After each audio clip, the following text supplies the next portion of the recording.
Hi, I'm Chris Hilton. I'm the product manager for SRAM mountain bike drivetrain. I'm based here in Schweinfurt, Germany at our drivetrain development center.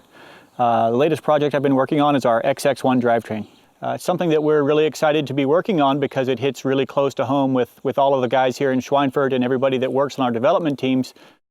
About 4 years ago, almost every single one of us was riding a 3x9 mountain bike drivetrain. That was really the standard, and everybody rode that. But in 2009, SRAM came out with our XX 2x10, which really changed the way people think about mountain bike drivetrains.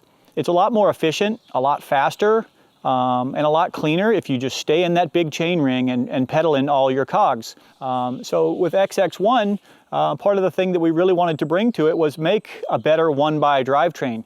So with our 1042 11-speed cassette, we've actually essentially added a higher high gear and a lower low gear to what a 10-speed drivetrain has today.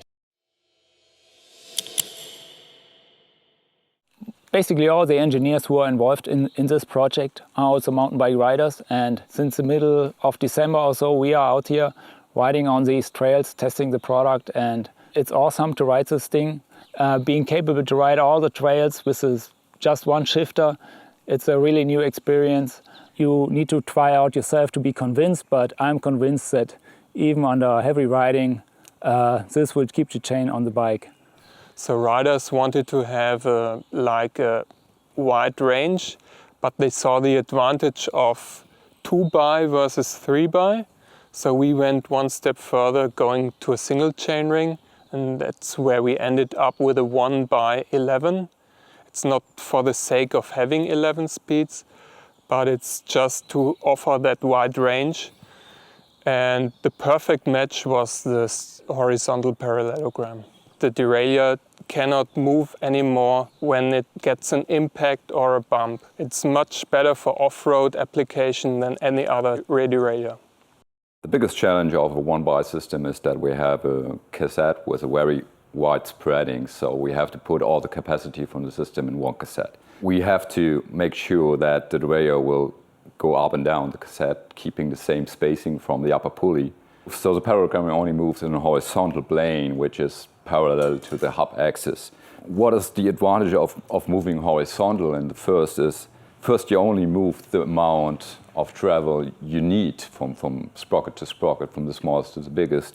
The other one is that the mechanism is basically perpendicular to all the impacts that the rear wheel might get. So impact implied movements of the mechanism are very little, so you don't feel them when riding. A lot of people ask why we have a 1042 cassette. It's a long story. We started with 936. In the end, we got to what I say is a perfect ratio in regard of smooth steps over the whole 420% range, and also shifting quality, because you have to consider not only the steps, you have to consider symmetry of cog steps to have a perfect shifting quality. For the XX1, we use X-Dome technology. So with this, we achieve a really light cassette and actually do not significantly add weight, even though we have this huge ratio. One of the fundamental parts of a 1x drivetrain is clearly the front chainring. We've taken the opportunity with XX1 to actually create a ring specifically designed to do a lot of things that chain rings have never done in the past. We're actually able to build a profile into the ring that helps the chain run quieter, more smoothly, gives better durability to the drivetrain, but most importantly, actually helps manage the chain and hold the chain onto the ring. So in a sense, we've built a guide system into the chain ring itself. Combining the X-Sync teeth with our Type 2 rear derailleur clutch technology makes a really stable drivetrain that really resists chain derailment in heavy terrain, even when you're running a bike with absolutely no chain guide at all, like on the bike we have here. We start with getting styleboards together, so getting kind of a form direction for the group. Then we sketch up first directions, and we going parallel in three-dimensional models here, like you see on the screen. That's well, it's the final situation, but that's the main goal.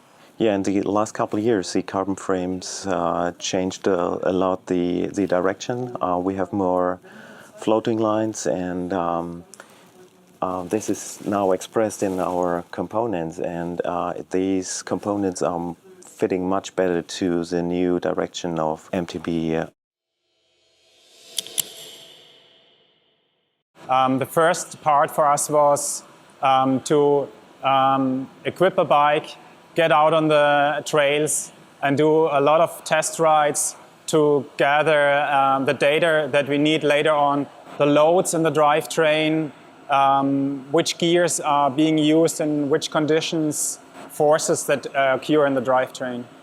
We've not only focused on pro athletes, on World Cup level riders, but also on other enthusiastic riders. At the end, when the products are out on the trails and the bikes, we ensure that we have a robust and well-performing product. XX1 was built to be at home and excel in everything from elite cross-country racing, enduro racing, to high-performance trail riding. XX1 is built specifically for people that are serious about their bikes, serious about riding, and serious about performance.